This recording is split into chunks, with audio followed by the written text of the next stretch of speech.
All right.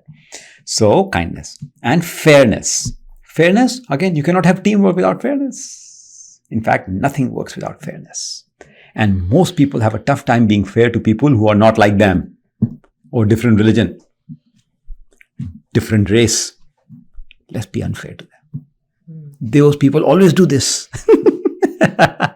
They also do some good for you. Then, they always do good also. Oh, nobody says that. Oh yeah, that race people, they always do good for us. Who says that? But it's true. Every time you say those people do this bad to you, those people do some good to you, and you have to say it. Fairness. And you have to learn. So it has to be taught. It's an elevation. Most cultures around the world do not really teach fairness. They're all worried about their own tiny little survival. They're hijacked. Explain what fairness in a way, and with example, something. I'm planning a whole series on that. Okay. What should we do here? Fairness. So fairness is being able to give credit where it's due. Remember we talked about in gratitude, that we have a gratitude chapter that we've covered. That's all about giving credit where it's due. That's part of fairness. Okay. Second part of fairness is having the uprightness to fight for the values that you think are good for humanity, even if they apply to your enemy or to your friend. Same amount of energy. You say, this value, you deserve this. I know you don't like me. I may not like you, but you deserve it. This is your part. I will give it to you. This much credit, this much share, this much whatever. And I will do it even when there's nobody in the room watching me. That is fairness. It's my value to be fair. Therefore, I'm fair. Once people determine you are fair, when no one's watching you, now you're fair. Right? Because now they say, even if I'm not watching, he'll do the right thing. And people look for that. You have no idea with how much owl eyes they look for people who are fair. Because they're rare people. Fair is rare. Okay, let's continue because that's a bigger topic. Let's go to the next one. So how should parents support? Oh no, one more thing. So, oh my God, I'm 20. So the 3 Shantis I've mentioned, so I have to cover them. So how many people know that in India, many times when we end some prayer or we end some holy function or we end some cultural function, we say Shanti, Shanti, Shanti. Three times, 3 Shantis. So in education also 3 Shantis, but they're slightly different. And they're not religious. Okay. They have a meaning.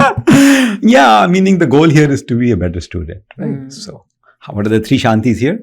So similar over there, but here it means as a student, you realize that your ability to be successful in understanding and fundamentally understanding the layers of knowledge and layering them inside you as you read them, right? Your success in layering knowledge in fundamental layers inside you depends upon the use of 3 Shantis by you. Meaning, first Shanti is, I wish there to be Shanti while I'm studying from me and my mind.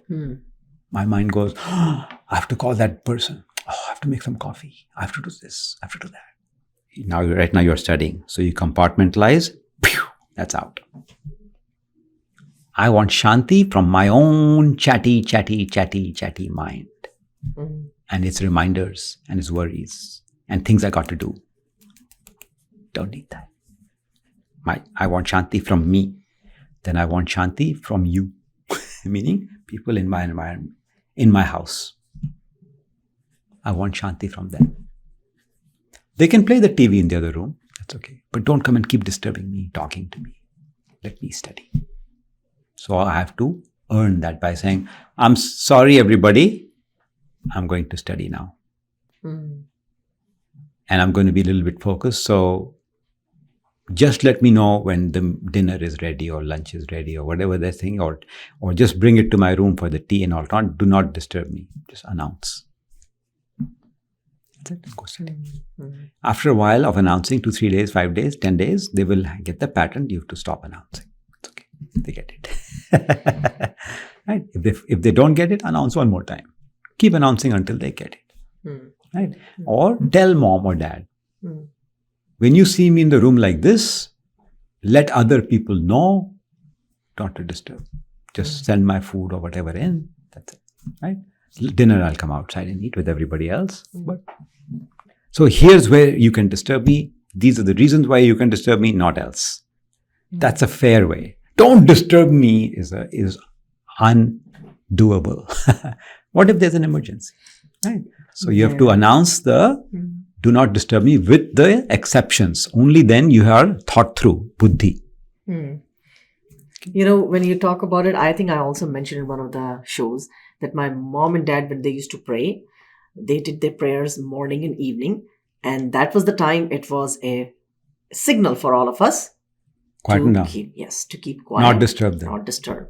Because they would be doing their own prayers and meditation at the same time. But you all knew. Yeah, we had just had to watch. Okay, they're doing it now. That means it's the quiet time. Yeah, no loud music. No loud music. No loud talking. Or do the talking outside. Go around. Yeah. Don't disturb them. Don't disturb. Yeah. Fair enough. So in studying, you have to now train other people, just like they got trained. But that was only an hour. Right? Yes. So here it could be 5 hours. Okay. 8 hours. Sometimes I would study 18 hours. How effective was that, Sandeep? The less I was disturbed, the more I was focused. That was my really effective period. That's my best period. Yeah, because now there's nobody watching you. You can waste your time. Nobody cares. So you might as well use it. Right? You're not impressing anybody. Right? You must have been a very good student. Well, off and on. Okay. But I studied a lot. I read a lot of books. I read thousands of books. Sorry. But nowadays, what I see, Sandeep, when you talk about this, studying effectively, right? That is important. Right. Yes, a student would be in their room and they say, I'm studying. They could be on social media. They would be doing a lot of other things than just concentrating on studies. And which I do see a lot of children. Yeah, they're in the room, but that doesn't mean study. So we're talking effective studying here. Okay. Yes. Okay. So the second Shanti is from people around you. The third Shanti is from the environment. Storms, earthquakes, water supply, electricity to your house. All of these things can disturb your effort to study and understand the knowledge so it layers correctly. Right? So when you study, you recognize the great gratitude that you need to feel for the 3 Shantis. These 3 are the Shantis that are relevant to your studying. We're not talking religion here. We're just saying, I don't want my mind to bother me. I don't want the people around me to bother me. I don't want the environment to be bothering. And I don't want to bother the environment by consuming too much power. I don't want to bother the people by becoming painful, by saying, don't do that, don't listen to TV. No, you can do everything. I'm studying, I'm not going to come out. And I'm not going to bother me and my mind. Okay, so that does that. Let's move to what parents need to do. Okay. So the first thing is that we talked about this already, some parts of it I'm going to repeat, that parents' job is to make sure that the children's ability to recover from failure is getting established by their own example and by working with them so that they have the fortitude. So fortitude, emotional fortitude, resilience is something that the parents have to keep their eye on their children until it lands. And then keep checking on it to make sure that they have the ability to keep doing that. Because, different challenges show up at different times in your life. Okay. Then, respect for others has to be also taught. So we talked about respect in team point of view, right? Same thing here, but someone has to teach it to you. How do you learn to respect others? First is you watch your parents. Now, if they're not respectful people, read books. Because you need a really good example of what is respect, how to be a good respectful person, right? And you can read Mahabharata for that, for example, or Ramayana, right? Because both those books, especially Ramayana first, because Ramayana is like therapy 101. It has all of the basic knowledge, how to do teamwork, how Ram meets Sugriv, how he respects him, right? That's how friendship needs to be. So respect needs to be learned with some good role models. Okay, so respect. Then,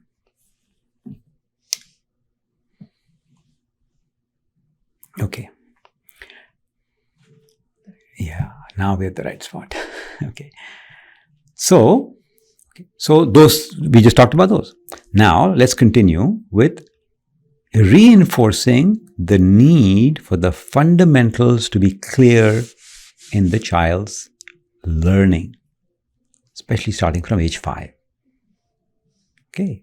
Age 5 onwards, you have to focus that the fundamentals of knowledge are landing and not just being memorized. Many times parents think, oh, math, you got to memorize, right? All your tables. 2 times 2 is 4. Yeah, you got to memorize. But somebody needs to explain why 2 times 2 is 4. Why 2 plus 2 is 4 and 2 times 2 is 4. Same. Why? Why is it? There's a difference, but they're the same answer.